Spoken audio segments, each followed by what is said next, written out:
Paano kung gusto mo magsimula sa Shopee Affiliate pero wala kang sariling produkto?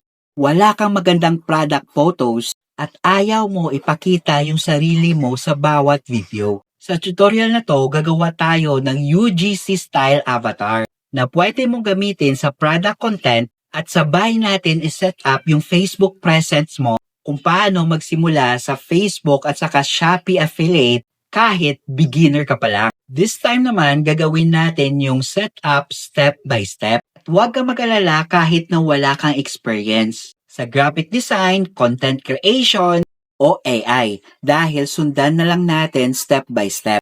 So guys, yung kailangan natin actually na tool is yung ChatGPT o kaya any other chat box, okay? So hindi lang si ChatGPT pero guys, popular si ChatGPT kaya siya yung gagamitin natin sa pag-create ng avatar, okay? So guys, from scratch ito. So actually kung beginner ka, okay? So yung ChatGPT it's totally free. Okay, pero kung gusto mo ng pro account, depende na yan sa'yo. Okay? Pero, you can do this, okay, for free. So now guys, yung i-chat natin dito is hihingi tayo ng avatar, okay? So in short, sa'yo pa rin yung imagination, okay? Tapos si ChatGPT magke-create ng imagination mo. For example, ano yung gusto mo sa UGC mo? Babae ba? Lalaki? What age? Okay? Anong specific I. So for example, in this video, let us say, gagawa tayo ng UGC avatar for women. Okay?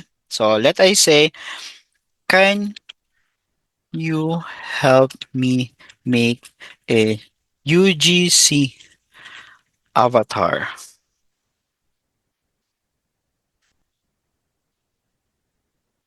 for Shopee affiliate content? Woman around 19 to, let us say, 24. Then, click mo yung send prompt. Okay? So, siya na yung magagawa. For example, sabi niya dito, okay, yung name daw, si Mia Santos. Okay?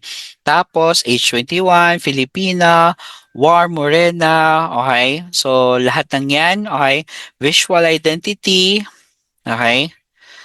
So, andyan na, di ba? Yung UG avatar concept. Now, gagawa na tayo ng image. Can you make an image about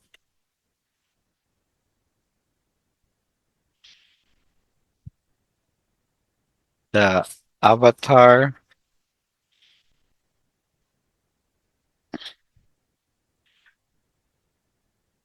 ni Mia Santos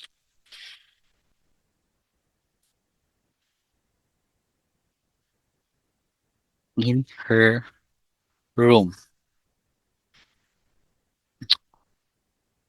So, ayan. So, magkikreate na siya ng image, okay, na si Mia Santos na, let us say, nasa room niya, okay, or nasa bahay niya. So, it's up to you. Depende sa'yo if gusto mo sa coffee shop, okay, sa mall, okay, depende yan. Ikaw yung mag-i-imagine ulit si ChatGPT magkikreate ng imagination mo. Okay? So, imagination, walang limit. So, hintayin mo lang. So, right now, nag-setting scene, polishing details, okay? So, ayan na. So, ayan, binigyan tayo, okay, ng image. So, siya ang magiging gawin natin na UGC avatar, okay? Now, gagawa na tayo ng Facebook, tama? Facebook page para sa kanya. So, kailangan natin is Facebook profile at saka Facebook cover photo. Okay? So, ano yung gagawin natin? So, can you give me a Facebook profile photo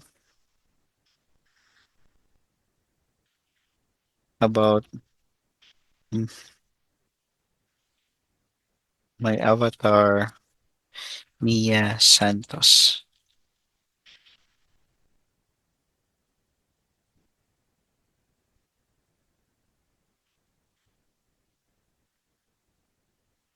So ayan, magkikreate na siya ng profile photo na ilalagay natin sa Facebook. Okay?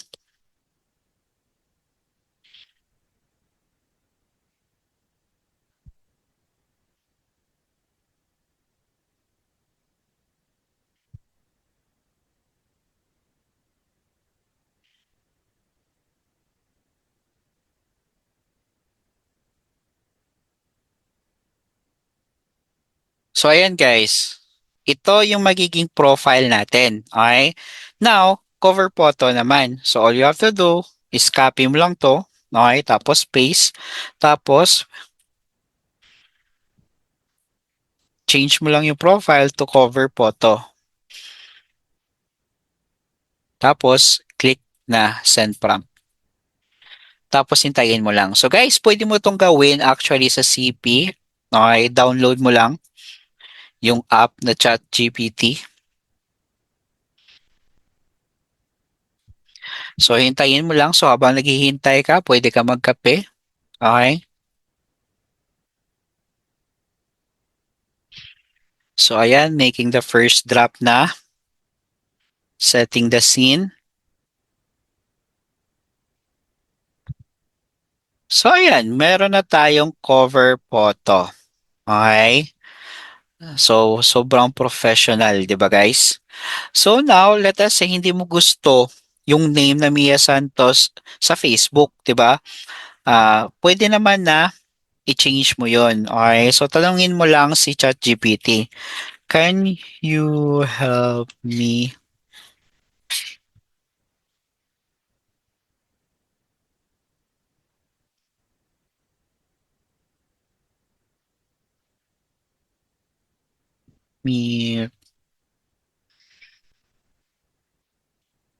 make a top 10 Facebook Facebook page name about my avatar. Okay. Tapos click mo lang send prompt. So ayan, bibigyan ka niya ng top 10 Facebook page names for Mia. Halimbawa, Mia Finds PH, Mia Santos Finds. Okay. Pero meron naman siyang recommendation. So ito yung Mia Finds PH. Okay. So tapos, syempre kukunin natin to. Okay. Tapos, can you help me make a Facebook bio for the page name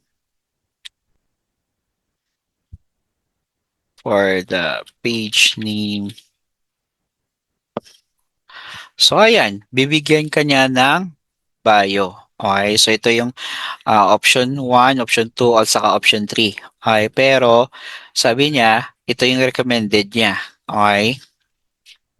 So ayan. So kung hindi mo pa alam kung paano mag-create ng Facebook page, okay? So punta ka lang sa Facebook, okay? Tapos click mo yung see more, then hanapin mo lang yung pages, tapos click mo lang yung create page, okay? Tapos lagay mong name, okay? For example, let us say, ito yung napili mo na name, di ba? Yung Mia Finds PH, copy mo lang, tapos paste, okay? Tapos sa bio, di ba? Ito yung bio na gusto ni ChatGPT, recommended niya. So lagay mo lang. So lagay mo lang lahat ng details, okay? Hindi ko na isa-isahin, okay? Pero very simple naman mag-create ng page. So that's it guys. So sa next video natin, okay, so i-discuss naman natin kung paano i-connect yung Shopee affiliate account mo sa Facebook page mo para ma-monitor mo yung kita or income mo.